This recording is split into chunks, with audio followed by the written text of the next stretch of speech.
দলীয় বা ব্যক্তিগত পারস্পরিক অবিশ্বাস ও দলাদলি বাদ দিয়ে ঐক্যমতের ডাক দিয়েছেন বৈষম্যবিরোধী ছাত্র আন্দোলনের আহ্বায়ক হাসনাত আবদুল্লাহ। গতকাল মঙ্গলবার দিবাগত রাত 12:08 নিজের ভেরিফাইড ফেসবুক পোস্টের মাধ্যমে এই ঐক্যের আহ্বান করেন তিনি। হাসনাত আবদুল্লাহ লিখেছেন, বিগত ১.৫ দশকের আওয়ামী স্বৈরশাসনের জাঁতাকলে নির্মমভাবে পিষ্ট হয়েছে বিএনপি ও জামায়াত। আওয়ামী লীগের অন্যায়, অবিচার ও প্রহসনমূলক অপশাসনের দরুন তারা তাদের বহু সংখ্যক একনিষ্ঠ নেতাকর্মীকে চিরতরে হারিয়েছে।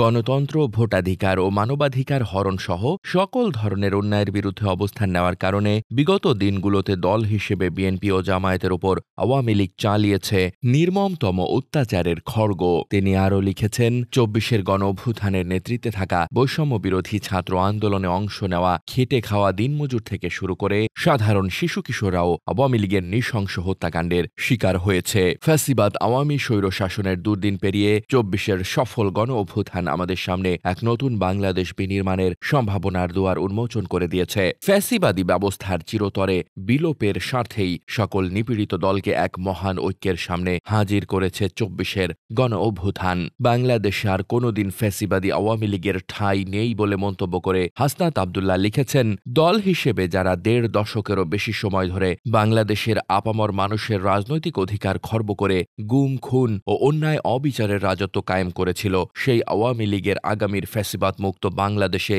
রাজনৈতিক দল হিসেবে কার্যক্রম পরিচালনার বিন্দুমাত্র সুযোগ অবশিষ্ট নেই। দলটিকে নিষিদ্ধকরণ ও বিগত বছরে আওয়ামী অপশাসনের পেছনে যারা পৃষ্ঠপোষকতা করেছে তাদের বিচারের দাবি এখন বাংলাদেশের তামাম জনগণের মুখে মুখে, অন্তরে অন্তরে। বৈষম্য বিরোধী ছাত্র আন্দোলনের এই আহ্বায়ক আরও লিখেছেন, একটি ব্যাপার আমাদের মনে রাখা দরকার, এত রক্ত বিসর্জনের পর আমরা কেউই আর ৭১ ও ৯০-এর ব্যর্থতার পুনরাবৃত্তি চাই না। আমরা যেমন চাই না আমাদের দেশে নতুন করে কেউ ফ্যাসিস্ট হিসেবে মাথা চাড়া দিয়ে উঠুক, তেমনই চাই না যে আমাদের স্বাধীন সার্বভৌম বাংলাদেশে পুনরায় কোনো বহিঃশক্তির আধিপত্য কায়েম হোক। দেশ ও দেশের জনগণের স্বার্থে এই মহৎ লক্ষ্য বাস্তবায়নে আমাদের সকলের একতা বর্তমান পরিস্থিতির প্রেক্ষাপটে সবচেয়ে বেশি গুরুত্বপূর্ণ। ফ্যাসিবাদ মুক্ত বাংলাদেশ বিনির্মাণে দল মত নির্বিশেষে আমরা এক হয়ে কাঁধে কাঁধ মিলিয়ে এগিয়ে যাব একই গন্তব্যের দিকে।